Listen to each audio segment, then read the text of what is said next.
Andy Warhol, a name that is synonymous with pop art, cultural revolution, and the fusion of celebrity with artistic expression. From iconic Campbell soup cans to the dazzling Marilyn Monroe portraits, Warhol redefined what art could be. But how did a shy boy from Pittsburgh rise to become one of the most influential artists of all time?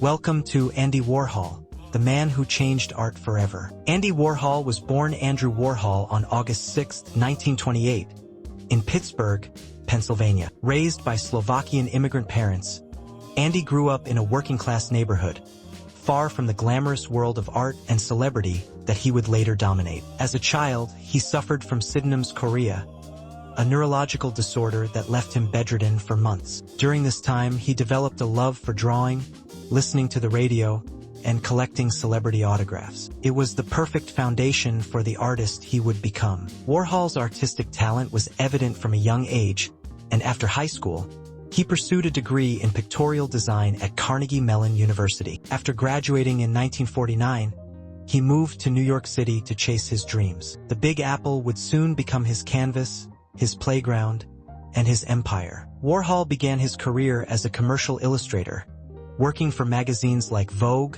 Harper's Bazaar, and The New Yorker. His unique blotted line technique made his work stand out, and soon, he became one of the most sought-after illustrators in the industry. But Andy wasn't content with commercial success alone. He wanted to push boundaries. In the early 1960s, Warhol became fascinated with mass production and consumer culture. Inspired by advertising, comic strips, and Hollywood, he began experimenting with a new art form that would soon be known as pop art. In 1962, he unveiled his famous Campbell soup cans, a series of 32 paintings, each depicting a different flavor of soup. It was a bold statement.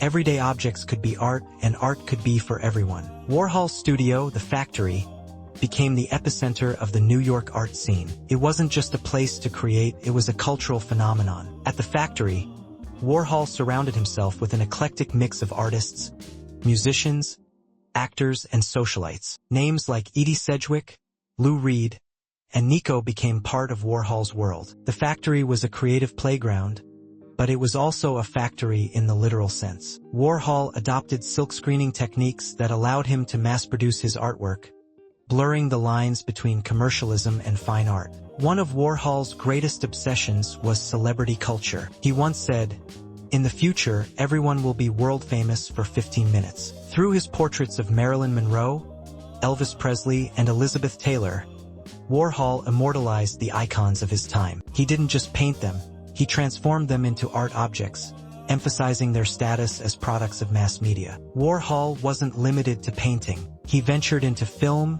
music, and multimedia experiments that further cemented his status as a cultural visionary. His films, like Chelsea Girls and Empire, challenged traditional storytelling, often featuring long, unedited shots and non-linear narratives. Though controversial, these films laid the groundwork for experimental cinema. Warhol also left his mark on the music industry. In 1966, he managed and produced the debut album for the Velvet Underground, a band that would later be regarded as one of the most influential in rock history. Their fusion of art and music, paired with Warhol's visual aesthetics, helped shape the underground music scene of the 1960s and beyond. At the height of his fame, Warhol's life took a dark turn. In 1968, radical feminist Valerie Solanas, who had briefly associated with The Factory, shot Warhol in his studio. He survived but suffered severe injuries that would affect him for the rest of his life. The event profoundly changed Warhol. His art became more introspective, and he distanced himself from The Factory's chaotic scene. In the 1970s and 1980s, Warhol focused on commissioned portraits, painting the likes of Mick Jagger, John Lennon, and even political figures like Mao Zedong. He embraced high society, becoming a fixture in the celebrity circuit while continuing to explore new artistic mediums. As the 1980s came to an end, Warhol remained as prolific as ever. His final major work, The Last Supper series, showcased a return to religious themes, blending classical imagery with his signature pop art style. But on February 22, 1987, the world lost one of its most influential artists. Warhol died unexpectedly due to complications from gallbladder surgery, leaving behind a legacy that would forever change the art world. Today, Warhol's influence can be seen everywhere, From contemporary art to fashion, music, and even social media, his bold exploration of fame, consumerism, and media culture continues to inspire new generations of artists.